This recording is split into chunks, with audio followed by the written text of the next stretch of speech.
Hello, hello, hello, hello, Hello. everyone. Welcome to yet another Sree COVID-19 call. This is our daily global conversation about things to do with the COVID-19 crisis. Today is show number 33. That means I've been in lockdown here in New York City for 33 days. And we are using this opportunity to connect, to share, to learn, to inform. Here's your chance to share this conversation with the world. Please find me on Facebook, on YouTube, on Twitter, on LinkedIn, and please hit share right now. You can retweet this, you can tag a friend. Today we have a very special conversation about a very special country, and you're going to get a chance to learn so many interesting things about Sri Lanka. It is 9 p.m. in New York and 6:30 a.m. in Colombo. So my guests have gotten up very early for us. We're going to be meeting Anuradha Herath, who is the Director of International Relations in the Prime Minister's office. We're going to meet Sanath Ukwatte, who is President of the Hotels Association of Sri Lanka. And we will meet Reverend Father Jude Joy of St. Sebastian's Church, who was celebrating Easter, that fateful day last year, this time, in St. Anthony's Church when the suicide bombers attacked. We are also going to get a chance to take your questions and comments from around the world. So please hit share, tag, etc., so that we can bring people in. My name is Sreenivasan, and I am the Marshall Loeb Visiting Professor of Digital Innovation at the Stony Brook School of Journalism. And I am doing these sessions so that we can stay connected in these difficult times and we can learn from one another and across the world, as you're about to see. Tell us where you're watching from. Tell us what you're doing. Tell us how you're feeling. My first visitor is always Jonathan Borstein, watching from the East Village in New York. So Jonathan, so grateful to have you here. Steve Taylor's close behind and he's watching from Philadelphia. Folks, tag us. Tell us where you're watching from. And to my guests, please share this with your friends. Find me on Facebook, Sreenivasan, and please tag me so that people can join us from around the world. First, let me pay some bills. We need to thank our sponsors, and our sponsors make it possible for us to have this show. So let me make sure that we can thank them for all they're doing for us. So first up, we want to thank FrontlineFoodTrucks.com. FrontlineFoodTrucks.com is raising money to make sure that the food trucks of New York City can go ahead and feed the healthcare workers at the hospitals around New York. So please do donate right now at FrontlineFoodTrucks.com, FrontlineFoodTrucks.com. They're getting lots of donations from companies like La Colombo and Sweetgreen and Chobani and Kind Bar, and this ad has been paid for by an anonymous third-party donor. That's how generous people are. So if you go and make a donation, you're supporting the healthcare workers, you're supporting the food truck vendors, and you're supporting this little show. So please take a moment and support us, and please support them, FrontlineFoodTrucks.com. We have very reasonable rates for our sponsorship. So if you have something you would like to get in front of a terrific global audience, here is your chance. Email me, sree@sree.net, sree@sree.net. And we want to remind you that you can find us on Twitter, on Facebook, on LinkedIn, and on YouTube. And this means this is a truly global conversation. Let me now bring in our wonderful guests. We are so grateful to all of them for being here. So I'm going to bring them on. First, you see Father Joy. Hi, Father. Hi, good morning. Good morning. Thank you for being here. Hi, Anuradha. Hi, Sree. And hi, Sanath. Hi. I am so grateful. It's 6:30 in the morning for you, and you have agreed to join us. We want to thank our friend Arun, who is a force of nature who brings people together, as he's doing now here as well. I want to tell you why we're having this conversation about Sri Lanka today. Number one, Sri Lanka is doing really interesting things to keep ahead of the COVID-19 crisis. We're going to hear about that. Sri Lanka is also recovering from last year at this time on Easter Sunday. They had terrible bombings that devastated the island, and we are going to talk about that. The father was celebrating Mass on Easter Sunday when one of the bombers attacked, and we'll hear about that and what exactly happened. And the other reason is I feel a close connection to Sri Lanka because exactly 2 years ago, I was in Sri Lanka for my first ever visit, and I did a speaking tour with our friend Arun of multiple parts of Colombo. I did multiple speeches on social media. I was so struck by the friendliness and the warmth of the Sri Lankan people and the interest in social media, so much social media interest. We went to celebrate my parents' 50th wedding anniversary. We could have gone anywhere in the world, and we picked Sri Lanka, and we did not regret it for 1 second. We had such a wonderful time. This is a framed photo in my living room of where we were in Wadua. As I'm sure Sanath and Anuradha and the father know, we just had such a great time. I framed it on glass using a service called Fracture because I wanted to remember that memory of Sri Lanka. So this beautiful island, by the way, where my wife, who is Indian, spent formative years of her life as a young child. Her father was working in the Indian High Commission there. And she's really mad that I went back to Sri Lanka without her. She had back surgery, so she couldn't be there. So she's still angry, and she has made me promise that I will come with her to Sri Lanka in the near future. So with that, let's get started. Anuradha, could you set the scene for us? Tell us, first of all, how you are, how your work is going, and what you do at the Prime Minister's office, and then a little bit of scene setting from you, and then we'll go to our other guests. Hi, thank you, Sree. Despite the unfortunate circumstances, it's good to be talking to you after a long time. So as you said, I worked at the Prime Minister's office. We're obviously still working on a daily basis, but my official position is international relations. But right now, we're obviously involved with the response to the crisis at the moment. And the president started a task force. He actually started 2 task forces. One is the task force on essential services. So basically, how do we get the essential services to people while we're in a lockdown situation? And that task force is operating from the Prime Minister's office. So most of our time these days are going towards the work of that task force. And just to set the scene, as of today, as of yesterday evening, actually, Sri Lanka's confirmed patients are up to 233. We've had 61 people who've been cured and discharged from the hospital, and our number of deaths is at 7 deaths so far. So that's sort of the crisis. And as we'll talk about, I think within the hour with the others as well, we're sort of struggling to manage both the health aspect of it and also, helping people go on about their day-to-day lives with making sure that they have the food they require, the medications they require, and other facilities that they require while they're on lockdown. Here in Colombo, we're almost nearing about a month of continuous lockdown here in Colombo, and several other high-risk districts, around 5 other high-risk districts are facing the same situation. We're hoping the curfew situation will be released to a certain extent around the 16th, and then probably it will be reimposed again. But the next stage for us is to look at how do we slowly start to help people normalize their lives, perhaps still from working at home, but until we get the health crisis, under control, still how do we help people sort of maintain a somewhat regular life as much as we can? Thank you, Anuradha. Just before we move on, can you talk about what happened at the bombing last year? And the shock of that, I know, is still very fresh. It was exactly a year ago. And then we'll go to the father, Father Joy, who was at the scene of one of the places that was attacked. So if you can talk about that, please, Anu. I actually think I will let Father Joy take that because I was actually in New York when the attacks happened. That's right. So That's right. I think he'd be in a much better position to talk about them than I would. Okay, thank you. And let's go to Father Joy. Father, thank you for being here. I'm sure you're an early riser, but you're spending time with us. We're so grateful. Please tell us last year what happened. You were celebrating Mass on Easter Sunday in one of the most important churches in Sri Lanka and St. Anthony's. Talk us through what happened, please, sir. Yes, good morning to everyone. Sree, I'm very grateful to you for inviting me. It's true, I was celebrating the Mass last year during the Easter celebration.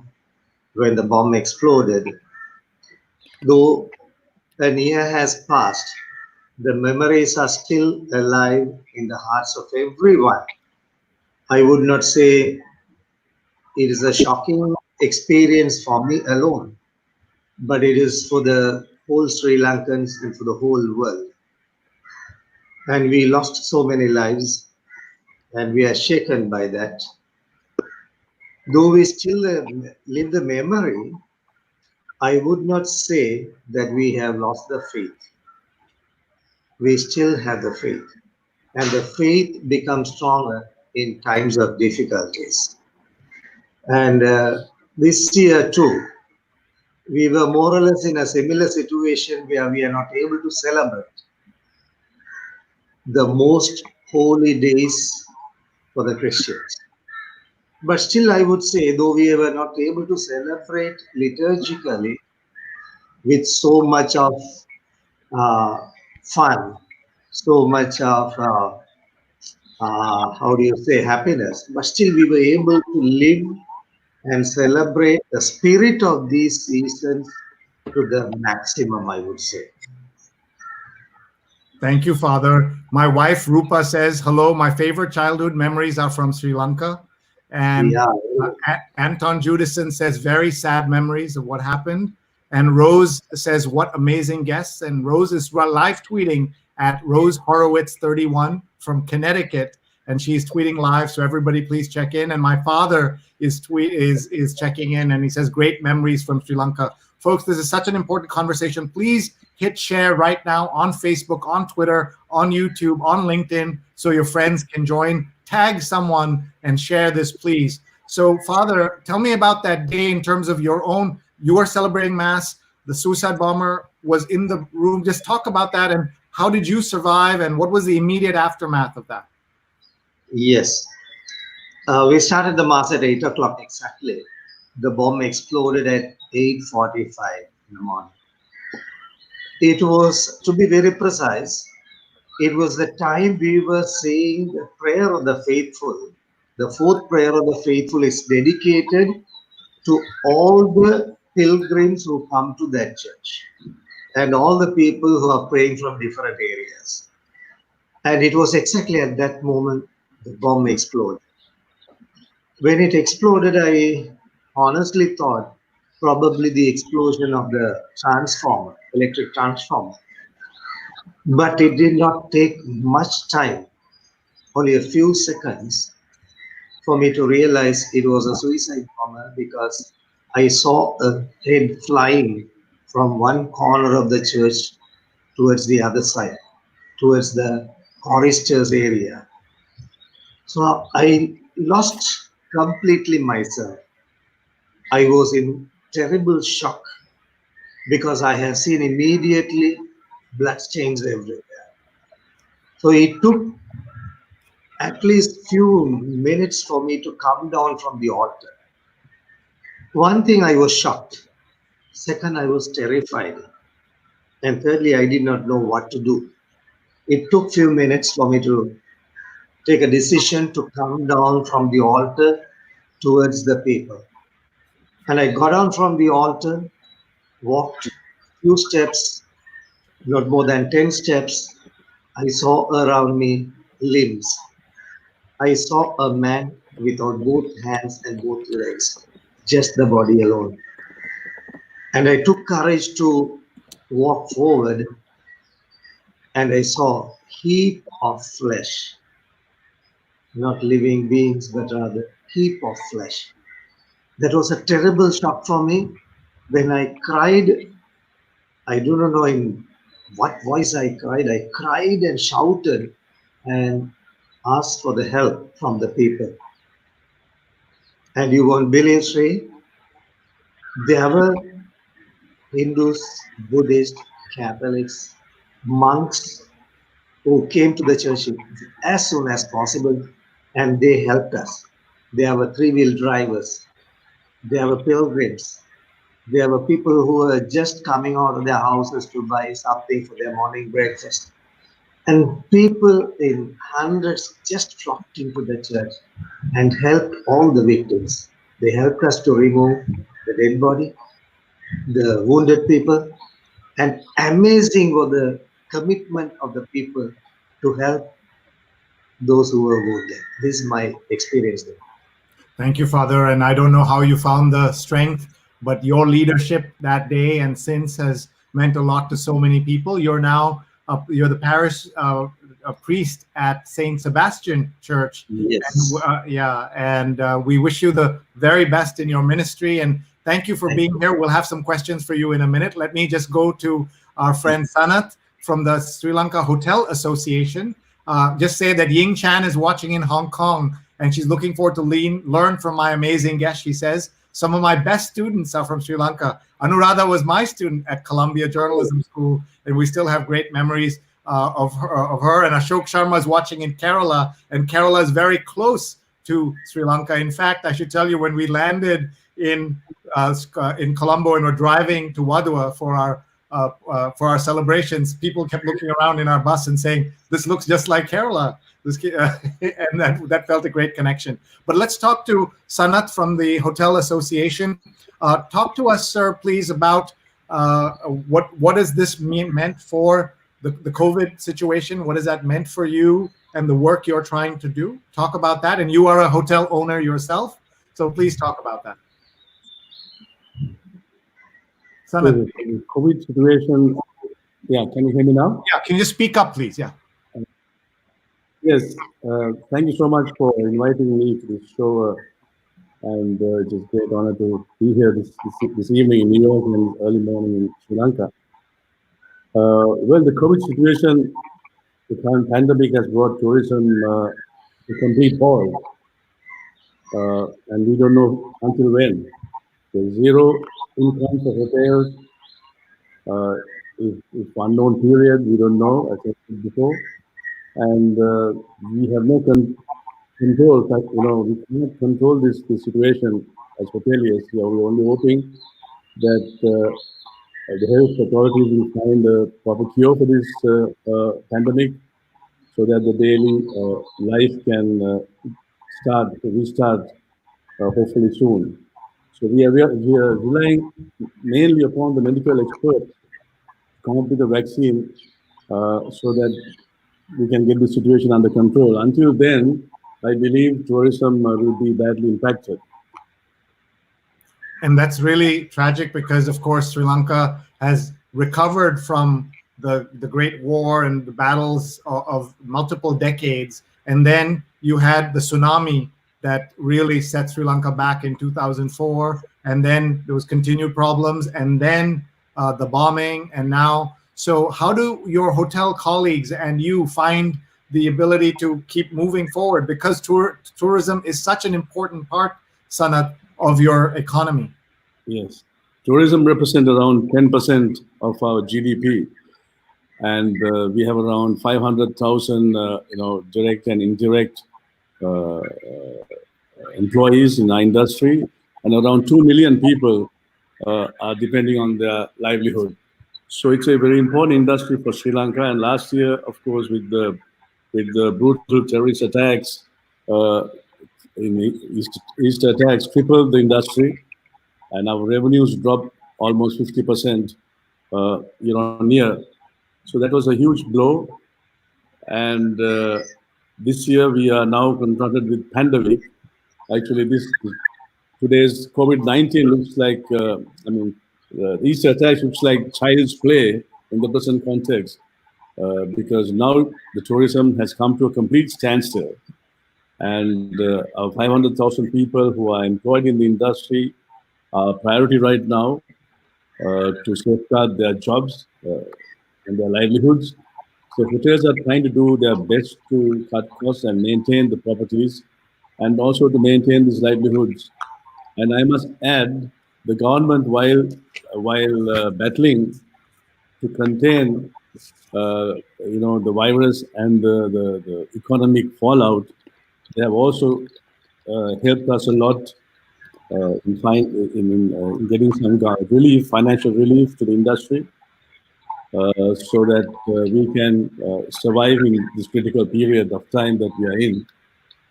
So we are so grateful, and we are happy about what the government has done aftermath of this pandemic to keep lives alive and to make everyone's livelihoods stable as much as possible. But of course, everyone is working with limited resources. Even for our industry colleagues, we were battling with the last year's attack, and we had to dig into our reserves to keep everybody, going, and the hotel plants working. But now, with this with these multiple attacks they are going through, we find it very difficult to manage our industry on our own. So we have to look upon the government to get some assistance, and they have come forward already. That's terrific. My wife says Sri Lankans have been through so much. Much love to this resilient, loving community. And Kerry says, thank you, Father, for your comments earlier. And Andrea writes, much courage to all in the industry because you need it, Sanath. That's great. Andrea also writes, two of my colleagues loved their holiday in Sri Lanka 2 years ago. As a tour operator, I sympathize. Our industry will have a very tough time, especially to suffer COVID after the Easter attack. So she's talking to you, Sanath, directly and finding that connection across all these oceans. I should say that anybody who hasn't put Sri Lanka on their bucket list, they must go. The beaches, the people, and I have to say the food of Sri Lanka is incredible. Some of the most interesting and most healthy as well as indulgent foods that you can have in one place. And just so my mouth is watering just thinking about all of that.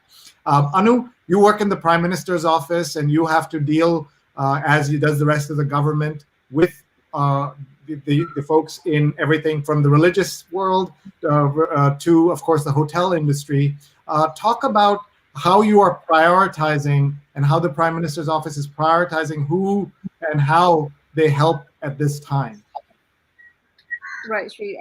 So obviously the health situation is the priority at the moment, so that comes first. But the next after that is to get the essential services to the people. So what we did originally after we put in place the curfew or the lockdown situation was we thought that we could,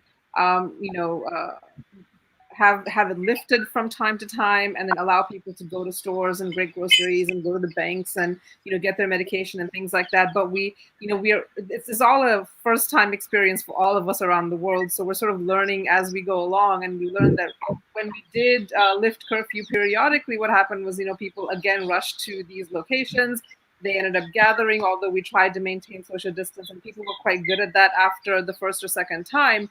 Health officials started to notice that this wasn't going to be practical if we wanted to sort of contain the virus and contain the pandemic. So the next step for us was to figure out how do we get these essentials to the people and their homes. So what the government tried to do is work with the private sector as well, the main grocery chains and local vendors and so forth, to allow them to go around the local communities distributing both food essentials and also medications. So those were the two key priorities that came immediately after looking at the health situation, because people were really, really nervous, especially people with young children at homes and families and so forth. How are they going to keep their families fed, of course, and get the medication people needed and so forth? Because we did implement curfew, with short notice, because the pandemic sort of came upon us in such a way that we did have to implement the curfew without giving too much notice to people. So there was a little bit of anxiety, I think, among people. So we tried to sort of deal with that first in terms of getting these things to people. Obviously, it's it hasn't been perfect. It's very difficult. As I said, we're learning as we're going along, but it has improved to an extent. I think some Father Joy and Mr. Clubber can also maybe speak to this in their areas. And what they're hearing from people. We get pockets where people are saying we're not getting essentials so far, so we're trying to reach out to them and figure out. But it's happening on the local level where the local authorities, we're really sort of empowering the local authorities to try to get these essentials to people. So food, medication were the next priorities. And then people also started to come back to us and say they wanted the access to banking. That was also another priority because people didn't have cash on hand to purchase, the food and medication that they needed. So those key 3 things, I think, were the priorities in terms of getting the essentials to the people. Thank you. And folks, let me just reintroduce our guests. They're so terrific. Please tag your friends. Please share this video right now, whether you're watching live or later, so that they can learn as we are learning right now. That's Anuradha Herath, who is Director of International Relations at the Prime Minister's Office. I'm so proud. She's a former student at Columbia Journalism School, where I taught for 20 years.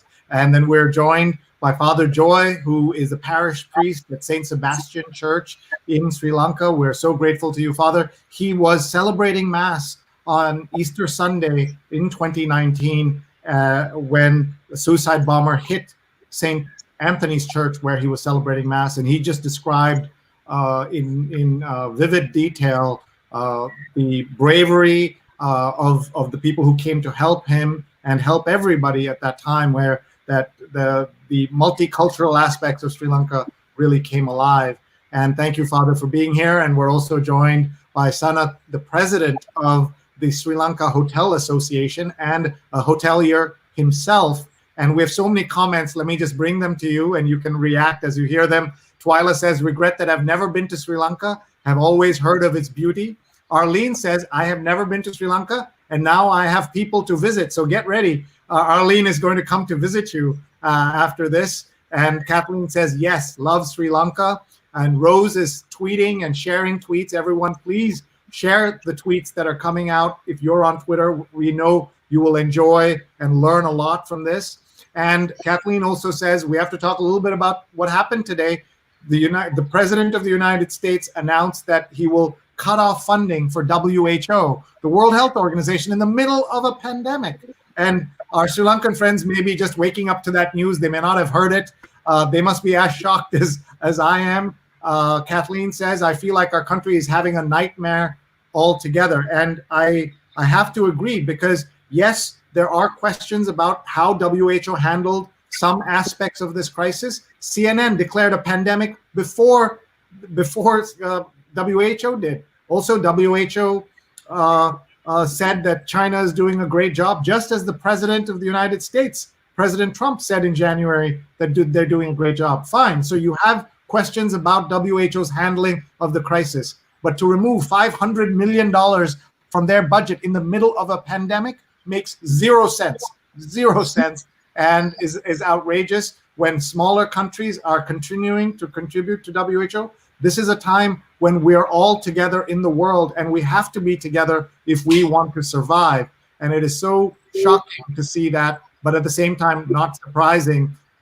My friend Alex is watching, and he says our friend and our former teacher, Father John Manipadam, who's a Society of Jesus, a Jesuit priest, was in Sri Lanka a couple of years ago. So let's come back to our priest here. Father Joy, tell us a little bit about yourself. Which order are you with? And how did you come to be in Colombo that day at St. Anthony's? Was that a regular assignment on Easter Sunday? And how does it feel this Easter Sunday with the COVID? So 2 Easters in a year in a row have been lost to you, sir. Yes, I am a Claretian missionary priest, originally a Sri Lankan, working here. Since the parish where I am working is very much closer to St. Anthony's Shrine, I used to go and celebrate the first Mass on every Sunday. It was almost 6 years I have been doing that. Every Sunday I used to go there. The first Mass at 5:30 a.m. But on Easter Sunday, something happened. I was asked to celebrate the 8 o'clock Mass in the morning. That is one thing. Secondly, you asked a beautiful question. Continuously, the celebration of Easter is hindered by something. Last year, because of the bomb blast. This year, because of this COVID-19. And I would say we have lost the celebration externally. I repeat it. We were not able to celebrate the celebrations externally with a lot of expenditure, but rather we were able to celebrate the spirit of Easter in a deeper sense. For example, earlier we used to come to the church and celebrate the Mass. But these days we hear, and I have seen, I have listened to so many people, they celebrate this spirit at home with their family. It is not only a mere celebration, but this year I have experienced to the very deepest sense celebration with sharing, celebration with generosity, celebrations with sacrifice. Here everyone begins to feel the pain of each other. Everybody wanted to share the burden of the other. This is the spirit of Good Friday and Easter. And I think it is very right to say here, we have so many poor people around this parish.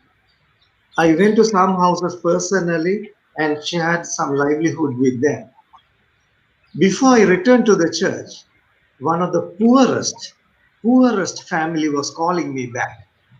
And they said, Father, you have given us a lot to enjoy. Is it okay that I share with my brother who is in the next door? He is not a Catholic. He belongs to a different faith. But shall I share it? A poor man in his time of need, having the desire to share with the other, is the Easter. And you can see, Sri, and I'm sure my other friends also will agree with me, this time we feel the pain of the other person, the struggles of the other.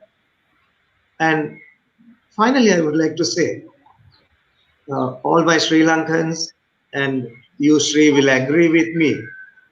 Natural calamities or man-made calamities cannot destroy the humanity. But now we live the humanity in its full sense. We are able to live sharing, happiness, etc. And we have forgotten all our differences. We come together as one community, one nation, one world. We will fight together. This did not separate us. This brought us together. This is the best Easter celebration, I would say, we are celebrating, and we will cherish it forever. And I really appreciate those words coming from a man of God, because in America we have some men of God who don't believe in science. You believe in science. The Pope believes in science, and that's why he didn't celebrate in the traditional way. But you may have heard the tragic story of an American priest who said that this will not affect, the virus will not have an effect because God is more powerful than the virus. And he continued to meet, even though the laws of the land said you must have social distancing. And the poor man died just this past weekend. So that shows that there is, the way that you're approaching this shows there is room for science as well as religion in what you do. Would you agree, sir? Certainly. God has given us wisdom, and we had to make use of the wisdom. Social distancing or accepting certain directions from the society does not mean I do not believe in God. God speaks through them. That's what I used to tell everyone here. Listen to the leaders of the land. They are the representatives of God right now. They will do what God inspires them to do. And if you listen to them, you are listening to God. There you will see the power of God helping us come out of all these things. Incredible, Professor. Father, sorry, you're sounding like a professor. What I wish every person in America who has doubts about this could have heard your words right now. And Andrea says, beautiful words, Father. Thank you for sharing that. That's really meaningful. Ashok writes, the Malayalam novelist Sri Ramakrishna TD has written a novel about the Sri Lankan struggle. I know there's a lot of connections between Kerala and India. We're talking about Kerala because my family is in Kerala and is watching. And Ashok also says, in Kerala, as in everywhere in the world, we're taking care of the crisis, as Father said. We also have with us Sanath from the Hotel Owners Association, the Hotel Association of Sri Lanka. Tell us about your hotel and why people should put Sri Lanka on their bucket list to come to Sri Lanka when everything is okay again. Yes. Sri Lanka is the most beautiful island in the world, as you all know.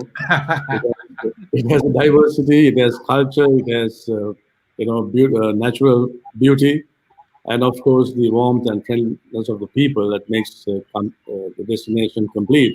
So we have all those factors are there, and not forgetting the fantastic wildlife one could enjoy here. So in this little island we have so much diversity, and it's within such short distances, so that the people can enjoy a variety of attractions. And there's I believe 8 UNESCO declared heritage sites, both cultural and natural. So it is a very unique island. So I think you should definitely put that in your bucket list. But coming back to this pandemic and the crisis that we all are facing today, we really don't have a tested plan how we're going to recover from this event, as it is unprecedented and no one has, we had never seen this before. So I would say the first step, as I said at the beginning, would be to address the health issues, mainly to develop a vaccine so that we can get back to our normal life. And then, of course, the travel industry has to open up. The airports needs to open. The borders need to open, and the global economies has to recover, and travelers have to have the disposable income to travel again. Until then, all these beautiful countries, like ours, will have to suffer, especially the countries who are, that are really in tourism and who depend on tourism. We go through a very tough time in the next few months, but I hope it's only going to be temporary. Thank you, Sanath. This is your hotel, I understand? Yes, that's what you're seeing. That's a hotel with over 200 years of history. Wow. It was originally a British governor's residence, converted to a luxury hotel. It was built in 1806 by the Scottish governor at that time, called Governor Maitland, to meet his lover, who was a dancer, one of the dancers of the dancing troupe, who used to come and entertain his guests in his palace in Colombo. And he wanted to live close to her, and he built this retreat just outside Colombo, 12 kilometers outside Colombo, to meet this lover, and he named it after her. The name came after her. And the entire locality was also called after the hotel over a period of time.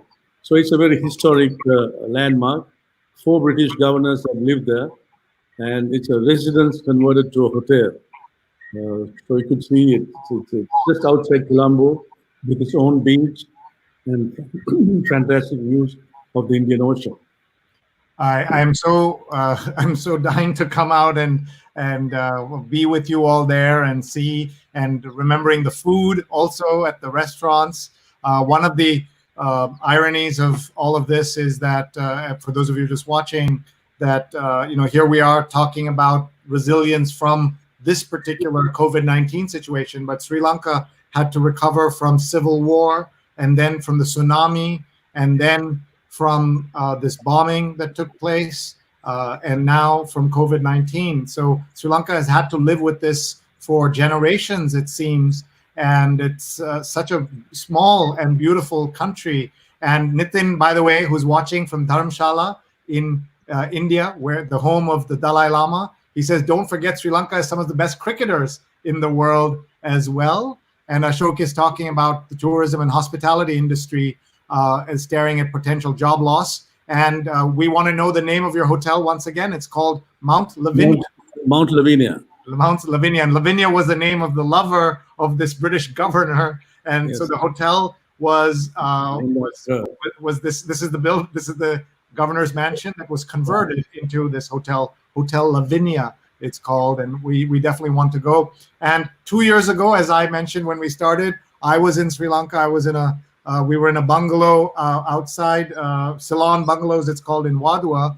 But we did go for dinner to the Cinnamon Grand, which is a very famous buffet, for dinner exactly 2 years ago this week. And in this cruel and terrible twist, there is video of one of the bombers in line at that hotel for Easter lunch, in Easter brunch. We were there for just a regular dinner. It was so grand and so amazing. And there's video of that bomber standing in line at that hotel, which was attacked at the time. So let me ask you, Sanath, talk a little bit about the cuisine of Sri Lanka. There's some world famous top 50 restaurants, including Ministry of Crab and other hotels. But talk to people who don't know, what is Sri Lankan food and how is it different from Indian, Thai, Burmese, etc.? But Sri Lankan has its own spices. We use a lot of coconut base and turmeric and a mix of spices. So our cooking, our main ingredient for cooking is the coconut milk and the coconut water, so that it was considered not so healthy a few years back. Now I think the pundits have changed their opinion, and the coconut board has become the most sought after superfood in the world today. So anyhow, as you said, our curries are very lightly cooked. We don't use too much oil or ghee or anything like that. So it's very very healthy. And also our seafood is considered as one of the best in the world. As you know, our crabs are the most sought after food in the world. Especially we export big quantities to Japan and other countries in Asia and also in Europe. So as you said earlier, the Ministry of Crab is one of our leading restaurants in the country. We are very, very proud of this flagship brand, which has brought a lot of honor to the country. And our food is, as I said, it's mainly curry based, but it's very light and very nutritious. That's great. Thank you for sharing that. Twyla says, how beautiful, looking at your hotel. How it looks beautiful. Ashok says the COVID-19 crisis is a major labor and economic crisis that is having a huge impact on the people. And this is a question that we can ask Anu, who's a New Yorker also while being in Sri Lanka. She's a Sri Lankan New Yorker. And she studied here, has worked here. Arlene says, any Sri Lankan restaurants that you recommend in New York City? Yes, I would have to say those are on Staten Island, because Staten Island obviously has one of the largest Sri Lankan populations, not only in the US, but from around the world. And they have a couple of really good restaurants. Just give me a second and I'll get that to you. The ones that I'm thinking of specifically as Sri talks, I'll get those to you. That's great. Thank you. I'll tell you, Sri Rasa. On Manhattan. Yeah, at Sri Rasa, which is a hotel restaurant that used to be right near the ferry. I used to love. So spicy. We're from Kerala. We love spicy food, but Sri Lankan food, if you don't tell them you want, non-Sri Lankan level spice, you can get it really high. But Sri Rasa is wonderful. There used to be multiple Sri Lankan restaurants in Manhattan, and unfortunately, many of them closed and moved on.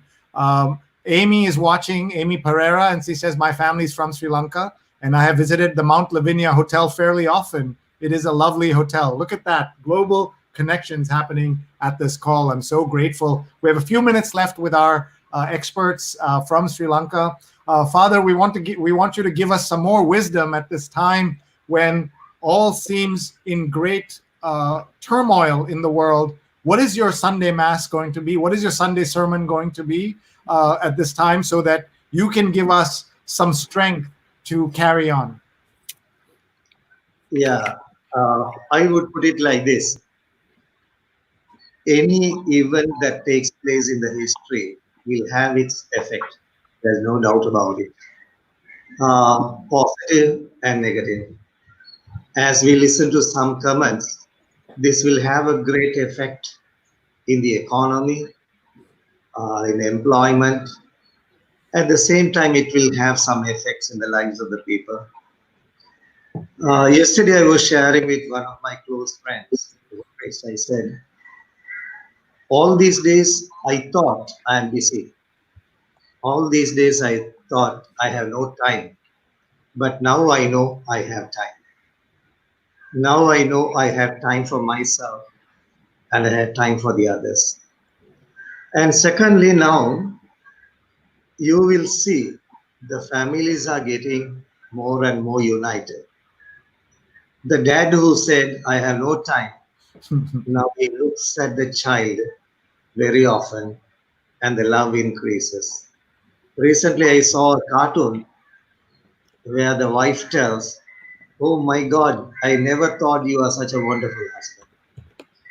Because though we are not able to cope up with the difficulties, there are so many good things happening ecologically.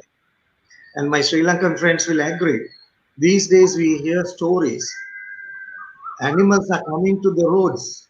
The birds are coming out of their hidden nests. They come out. And morning you can hear the singing of the birds. And there was the news, rivers are getting cleaner, roads are becoming beautiful. The nature has become once again, how do you say, a friendly place for living. So my sharing would be like this: let us not give up. Let us not think this is the end of everything.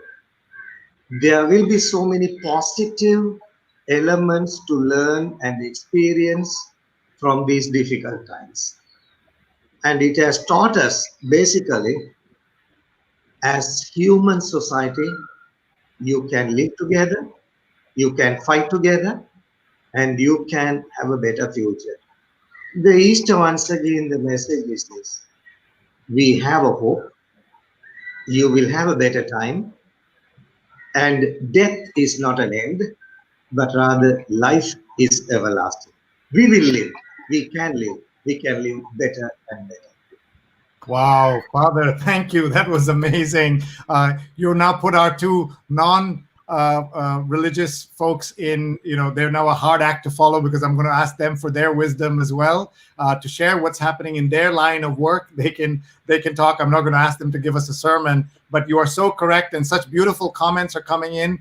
Dishan De Silva says, wonderful discussion. Please share this as you're hearing. Very true. And Arlene is hearing the birds. I think they're the birds in Anu's backyard or in her garden. And she has given me the names of two restaurants, La Cruana and New Asha. She says they are the must-tries in Staten Island. So we hope these restaurants survive. And if they survive, then let's go. All the New Yorkers, let's go. We'll go to those places and have a meal. And then we'll go to Sri Lanka and have a meal or stay at Hotel Mount Lavinia, and also listen to Father Joy when he gives a sermon. So let me ask Sanath to say some final thoughts, and then we'll go to Anuradha. Please, Sanath. Yes. I mean, this COVID-19, as Father mentioned, has brought a lot of families together. It has shown us how simple that we can live. How we don't have to go out. We can find everything at home today. We can call for our food to be delivered to our homes, and this is, I believe, will be the immediate future even in our industry. Most people will not dine out. People might not go into public places to socialize, at least in the next few months. And a lot of entertainment, a lot of discussions will happen in their own homes. So we need to adapt our industry in order to take our hospitality to the homes and lives of people out there. And that's what the hoteliers are planning in time to come, how we can get their products into people's homes directly through delivery systems, through various apps, and going through like PicMe, Uber Eats, and all that kind of apps which are available today. So the lifestyles have changed, and we need to adapt ourselves to cater for these lifestyles of the people. That's, I believe, is the key for tourism industry going forward. Thank you, folks. Our guests are awesome, including Sanath, who is the chairman and president, of the Hotel Owners Association, and runs the Mount Lavinia Hotel. He's also the honorary consul general of Slovenia in Sri Lanka. Sorry, go ahead.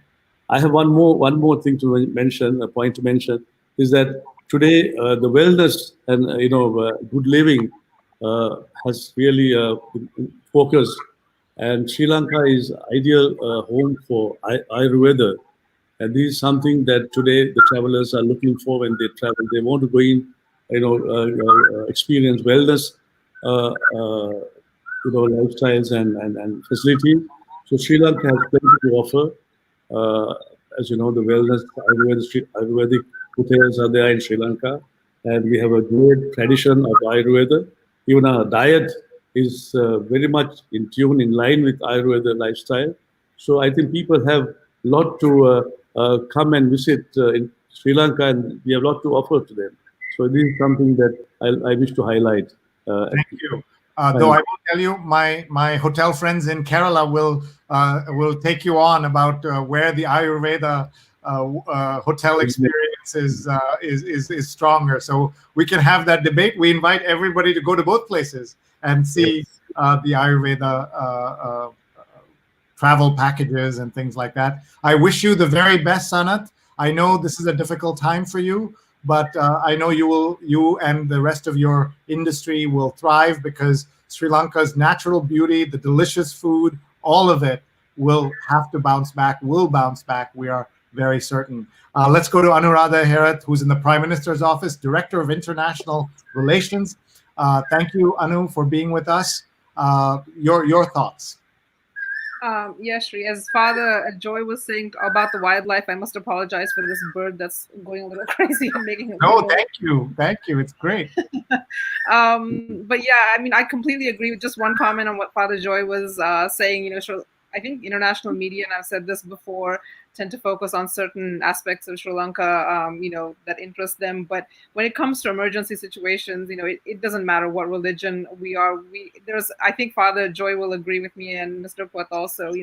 We just come out and help each other, and we, on a day-to-day basis, when we live our lives, none of those issues really come into the picture. And I completely agree with what Father Joy said earlier. It was very inspirational.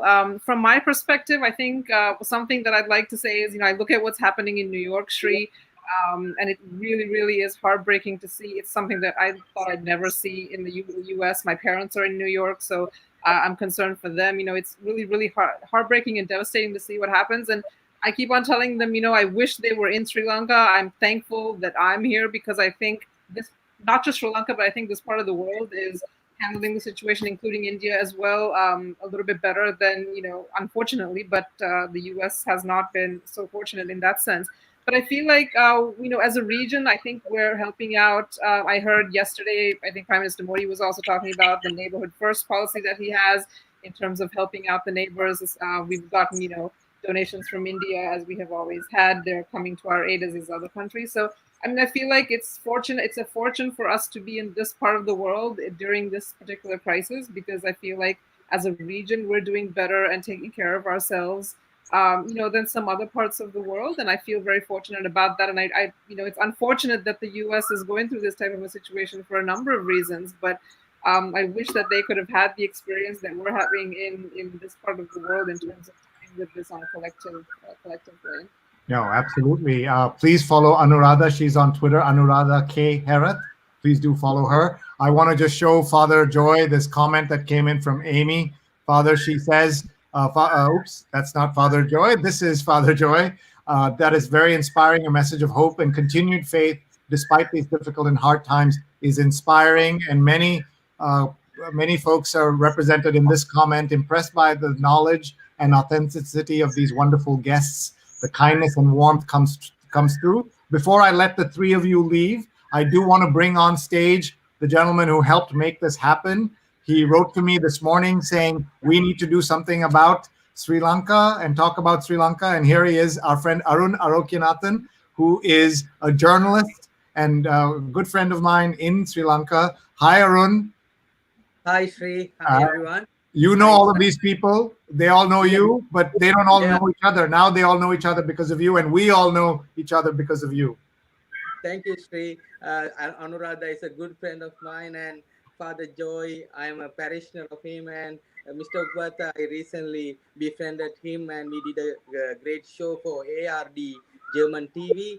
And Sri, before I use this opportunity because these days I am engaging in debunking of fake news on behalf of an organization called Truth Square. A network against disinformation. What we really advise people that don't share anything that you see on social media. So always wait for the official confirmation from the official sources. So that is my 2 cents of advice to the people. So always do this because in the pandemic times, various people have different motives to achieve their own objectives, like these election times in Sri Lanka as well. So always be aware of fake news. Thank you. That's great. Arun, I'll ask you to stay. I will let the three of them go. My guests have been Anuradha from the Prime Minister's office in Sri Lanka. We're so lucky that you're here. Father Joy from St. Sebastian's Church. 1 year ago, he was he was in the church of St. Anthony's where the bombing happened, and he has survived, and he has become stronger as a result and is sharing his ministry with the world. Thank you, Father. And thank you to Sanath from the Hotel Owners Association, the Hotel Association of Sri Lanka. We're very grateful to all three of you. Thank you. Please be safe. Please continue to follow the rules, right? Stay home if you have to. I think Anuradha knows what the rules are more than other people because she works in the Prime Minister's office. Thank you very much. I will say goodbye to the three of you. I'll ask Arun to stay for a couple of minutes. Thank you. Please enjoy and good luck. Stay safe. We'll see you in Colombo or in New York. Please come and visit us. Thank you. Thank you. All right. So that was an amazing conversation that you just saw only on this show, folks. 33 days in a row and 33 incredible shows. Arun, thank you for making that happen. I learned so much, and I know people around the world learned so much from that. So thank you for it. I thought we could spend a couple of minutes together and relive this incredible trip that you helped arrange for me. We had to go. We wanted to look for an occasion to celebrate my parents' 50th wedding anniversary. And we picked Sri Lanka, and I told you we're coming. And so you did some amazing things that you pulled together. So let me just show the Twitter thread that I made. And please follow Arun on Twitter. He's Arun Aro, A-R-U-N-A-R-O, A-R-U-N-A-R-O. Other way. Oh, A-R-O, Arun, A-R-O-A-R-U-N, A-R-O-A-R-U-N. Arun Arokinathan, but his Twitter handle is Aro Arun. And I like it. Sounds like hello, Arun. I like that. So we're just going to look at a couple of these tweets, including, thanks to him, my first ever TV ad that I was featured in. It's loud and quite a surprise when I first watched it. So we're going to watch it. It's only 30 seconds long. Do you have a plan for digital and social media? Join the New York-based international social media guru. It's not on the screen. Hi everyone, I'm Sreenivasan. Oh, sorry. Wait, the video's not playing. Sorry. I gotta play that again. Sorry. It's my honor to be talking to you. Sorry, 1 second. I'm going to rewind that. From 8:45 a.m. to Here, I'm doing it again. Thank you, Arun. Do you have a plan for digital and social media? Join the New York-based international social media guru and strategist in digital media. Hi everyone, I'm Sreenivasan. For a session on taking your corporate social media skills to the next level. It's my honor to be talking to you about social media. On Saturday, 7th of April from 8:45 a.m. to 12:45 p.m. at the Maharaja Auditorium. Call 076-8822-707 to reserve your spot. Organized by MIM. Wow, that was quite an ad there, Arun. And it kept running on Sri Lankan TV. So many people told me they saw that, and that was quite a wonderful day. I'll just share some of the tweets that we did. After years of saying Sri as in Sri Lanka to Americans, Brits, I get for the first time to spend 3 days in Sri Lanka. I'm grateful to Aro Arun for coordinating my events there, and to Daryl 3000 for coming up with a clever hashtag Sri Lanka, SREELANKA. And this is the view. And Arun, feel free to jump in. This is the view from the Cinnamon Red Hotel in Colombo. Yeah, absolutely beautiful places. I'm really, these days we have so many beautiful hotels now, all are almost empty. So very sad, and I hope this situation will end soon and people will come back to Sri Lanka soon. Yeah, look at this. This is a rooftop endless pool, and Ashok Matwani says he's doing a namaste, and Nitin Paul says quite a dapper look, and Mark says great ad. But this photograph I'll never forget. Look at the pool. You can see. I think my son is in the corner, at the edge over here, and look at this beautiful opportunity to spend time there. And then I saw two things I'd never seen at hotels. One was, let's see what they are. I'm already forgetting what they are. The best ironing situation I've ever seen. No wrestling with an ironing board. You know how in most hotels, Arun, you have to fight the ironing board and it can fall on your foot and you hurt your hand and everything else. And they had a wonderful little closet, and then the ironing board just came down and went back in. It was brilliant. I had never seen that before. And then when I didn't answer the early wake-up call because I was showering, they sent someone to knock on my door. So what is it, Arun, about Sri Lankan hospitality that is so unusual? Yeah, because we are a land of... One second, Arun, can you just speak up, please? I'm having a little trouble hearing you. Just speak up a little louder, please. Thank you. Okay, Sri, that Sri Lankans are very famous for their warmth and they are always smiling people. So that's a special kind of attention you can get from Sri Lankan hospitality. So wherever you go, you will always feel home. So that is what they want to make everything comfortable for each other. So that is the beauty of Sri Lanka, Sri. Thank you. And tell us about this event you organized, you helped organize. On a Saturday morning, we were sold out. We had about 80 people or so in multiple rooms, right? Yeah, actually, Maharaja organization where I worked from 2000 to 2005. I have great friends there. Chetana Lianage is the present CEO of the Maharaja Institute of Management. With her, I was able to coordinate this event. It was a great success story, Sri. We were able to, first time we were able to bring an international reputed digital media guru in you. So still they have fond memories of that. And we are really looking forward to your next visit, Sri. Thank you. I hope to come back. Please say hi to Chaitanya for me. Chetana for me. We'd love to say hi. Now explain this. I said, please explain the sign in Colombo, the capital, Slave Island.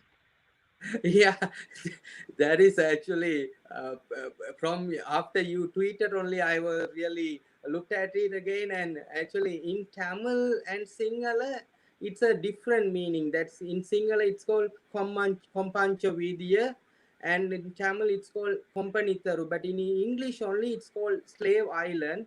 I think there should be a historical reason for it, some kind of, I don't know that really, but in Tamil and Sinhala meaning means the street which has companies, like companies, but in Sinhala it's a different meaning. Street. Got it. Thank you. I did this tweet. Normally, the only thing I want to be submerged in is in free, open, robust Wi-Fi. But in Wadua, outside Colombo, my family caught me in other kinds of submersion. Look at this. This is the hotel we stayed at, folks. It's actually 2 bungalows, villas, and this one swimming pool. We were 21 people, ages, like 2 to 72, and we had such a great time. So here I am submerged in all of this. Talk about Wadua a minute, please, Arun. Wadua, actually, it's down southern side of Sri Lanka. You have to travel about 1.5 hours from Sri Lanka, from Colombo. It's one of the very quiet and very peaceful beaches you can see in the part of the island. Sri, that about Wadua, especially if you go further down Wadua, you can see beautiful corals in places like Hikadu, and also in Sri Lanka. It's a island country. You can see beaches all around the country. So this is the western side of Sri Lanka.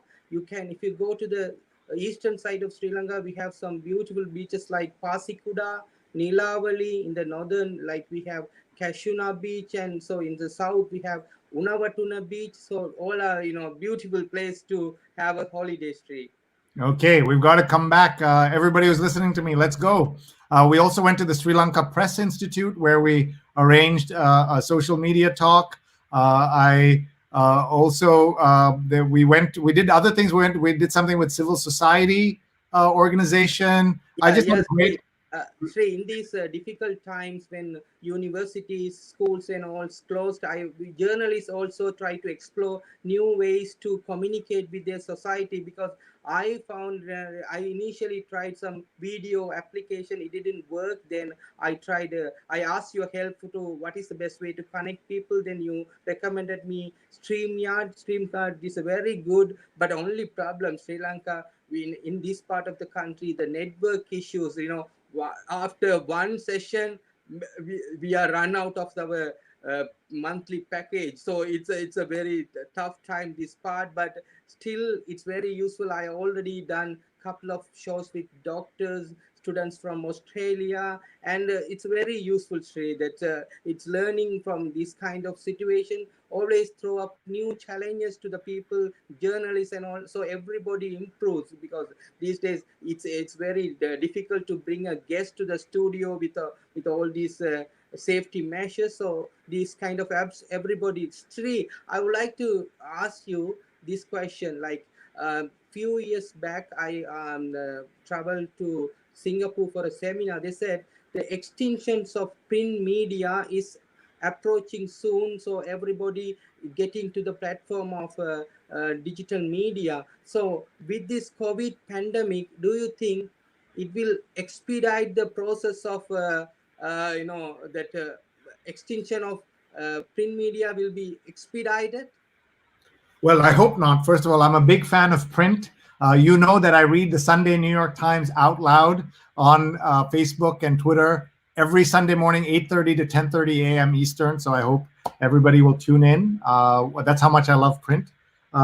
Unfortunately, print is in trouble, and this crisis has already, in this 1 month in America, multiple newspapers have closed because they just couldn't make the money work, the business work.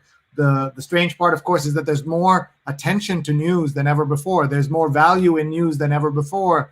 But we are now really facing this terrible time with the news. I want to say that Mark says, looks like a very picturesque country. Must put it on my bucket list to visit. And Fernando says, Sri, your discourse was so good the other day, I had to follow off LinkedIn to Facebook. Perhaps we can talk later. Absolutely. Anybody who wants to chat with me, my email is right on the screen, or not on the screen there, but we'll show it to you. It's sree@sree.net, SREE@sree.net. Please do text me or email me. We want you to connect. And if you haven't done this already, I'm putting up on the screen my I have this WhatsApp code, not for a WhatsApp group, because WhatsApp groups are filled with problems. But this is an alert list that you can join, and you'll get an alert when I am live. So Arun, look on this side. Yeah, come on, more. Yeah. There you go. Yeah. So everybody, and Arun, tell all your friends to invite them to this announcement only WhatsApp group. So whenever I'm live, they can join us and they can participate. So I want to tell everybody I have some upcoming shows, and I also want to thank my sponsors. So let me tell you what's coming up. I'm very excited. Today we had this amazing conversation from Sri Lanka. We had the Director of International Relations in the Prime Minister's office, Anuradha Herath. We had Father Jude Joy from St. Sebastian's Church. He was in St. Anthony's Church when a suicide bomber hit 1 year ago this Easter. And Sanath was with us, Ukwatte, who is president of the Hotels Association of Sri Lanka. And what do I have in store? 9 p.m., 24 hours from now, empty New York. Kurt Boone is an amazing journalist, poet, photographer, book author, and his day job, bicycle messenger. And he's been taking photos of an empty New York City. New York, as you know, Arun, some people call it the capital of the world, and is now in the news for its full hospitals and empty streets. Join us as we meet a bike messenger, poet, and photographer documenting the sad plight of New York City. That is 24 hours from now, or 23 hours from now. And then on Thursday, 7 p.m. Eastern, as part of the ICFJ Forum, Journalists from all over the world can learn from health professionals and other experts through a series of webinars.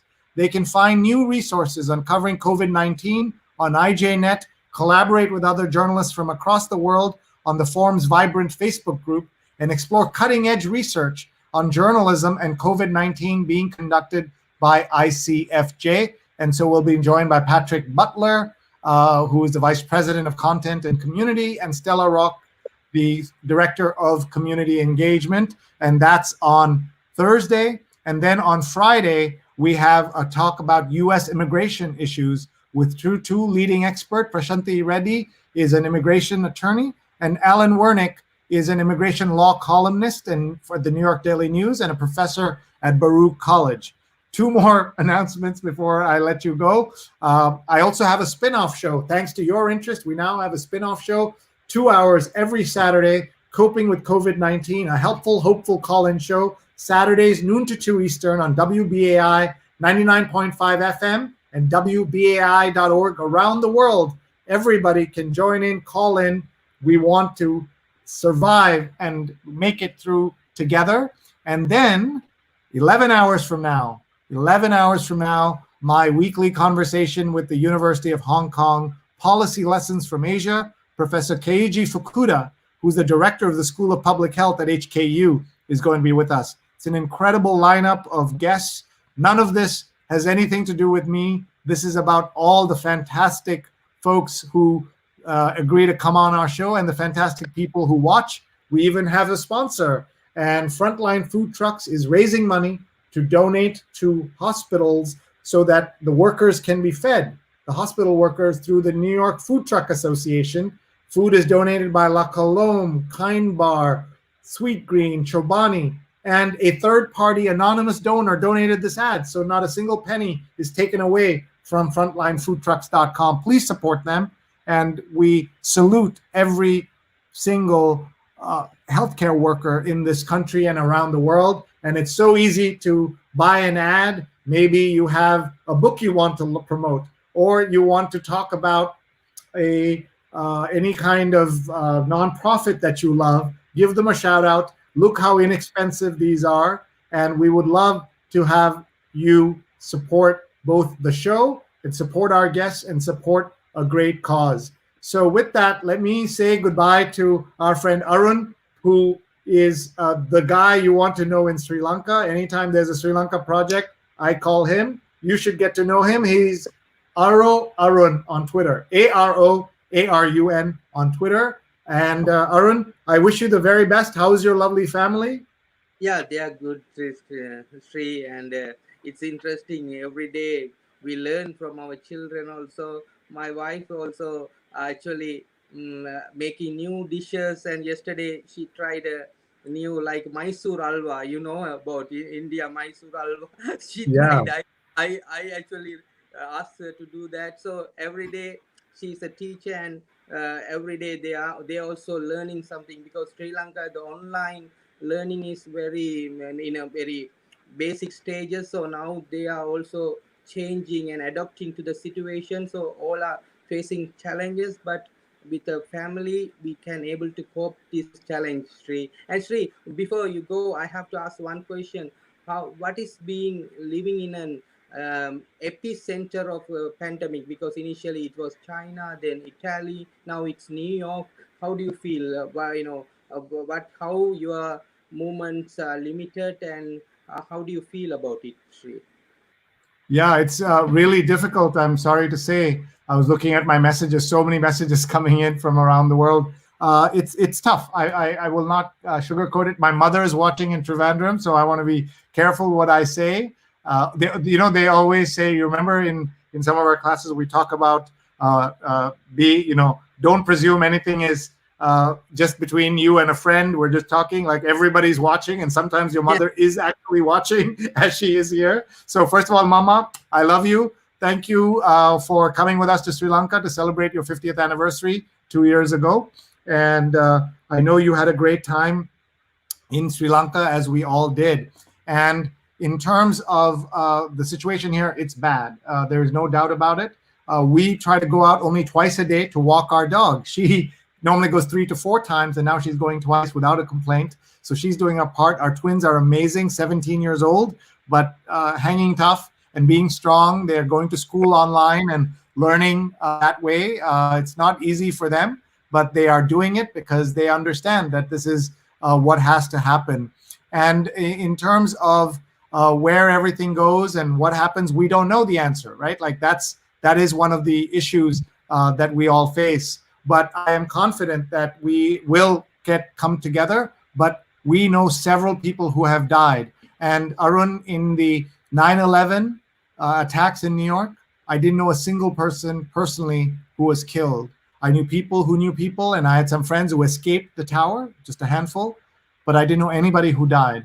I know at least 5 people who have died personally, people I've met, people I know, in a couple of cases, dear friends, including journalist Bram Kanchibotla, I've known for 25 years, and the chef Floyd Cardoz, one of the best chefs in the world, and others have died. It is really, really something to imagine that countries like India and Sri Lanka are having a better situation and better health outcome is great, because we want those places to do great. But to see New York empty like this is devastating and really, really hard and painful. I just want to show you a photograph. I don't know if you'll be able to see it clearly, but this is a photograph of our entire family. We went to Sri Lanka. This was on the final night. We had a photographer friend. Arun must have arranged a photographer as well. And this is our whole family. Look at them. They're all there. Both my uncle and my uncle and aunt and my dad and mom had their 50th anniversaries, and they were all there, and we had such a great time. You'll notice that Rupa is not in the photo. She had back surgery. She was recovering from that, but we all got to go, and we had the most incredible, wonderful time in Sri Lanka. I recommend it to everybody. This too shall pass, and I hope everybody goes to Sri Lanka. It was an unbelievable, just 4 days, Arun. We did at least 7 talks, plus all these parties. We had a great time. I didn't get to go to Ministry of Crab, but I ate such great food, including at the Colombo Grand Hotel, which was attacked by bombers on exactly 1 year later. It's just incredible that that happened, Arun. Hard to imagine, hard to understand. But here we are a year later, and Sri Lanka will come back strong, as will the world, if our leaders let us. But that's for another conversation with another day. Thank you very much, Arun. I'll let you go. Thank you. You're starting your day. We are ending our day here in New York. He was Arun Arokyanathan on Twitter. He's Aro Arun, A-R-O Arun, A-R-U-N. Thank you so much for watching. I'm so grateful to all of you. This means, oh, sorry, 1 second. Arlene has a question. What's the name of the restaurant in Sri Lanka? Ministry of Crab. Ministry of Crab. And because the crab in Sri Lanka is so delicious. And so they have it. It's a top 50 restaurant in the world, and certainly in Asia. And I didn't get to go there, but there are great restaurants in New York. La Cruana is one, as we heard, and others. So let this crisis pass, and then maybe we can all go out together. Imagine dining out at this point. In some parts of the world, they are getting to dine out, but not here in New York. While we stay home, stay safe, all of you. And thank you, Arlene, and everybody. Arlene, we have group office hours tomorrow. We're going to look at your project on one of our other endless calls that we all have. But thank you all for watching. Thank you for your support. If you know somebody who would like to sponsor us, I would be very grateful. Our very first sponsor, Tim Sohn, says, Sree's sponsorships work. So I love hearing that. Please write to me. Give me feedback. Give me ideas. This is 33 straight days in a row. 33 days have gone really fast and really slow. I don't know how to explain it. There's no other explanation. Yesterday, Arlene said 32 days. It sounded like, 132 days. And that's true. But it also could be just 6 days since I started. I don't know. But thank you, everybody. We'll see you again. Please email me. Please connect with me. Twitter, @Sree. Instagram, Sreenet. But the best place to find me and keep track of everything is my YouTube channel, Sreenet. YouTube channel, Sreenet. You can find all my videos there, and you'll get an alert when we go live. Thanks.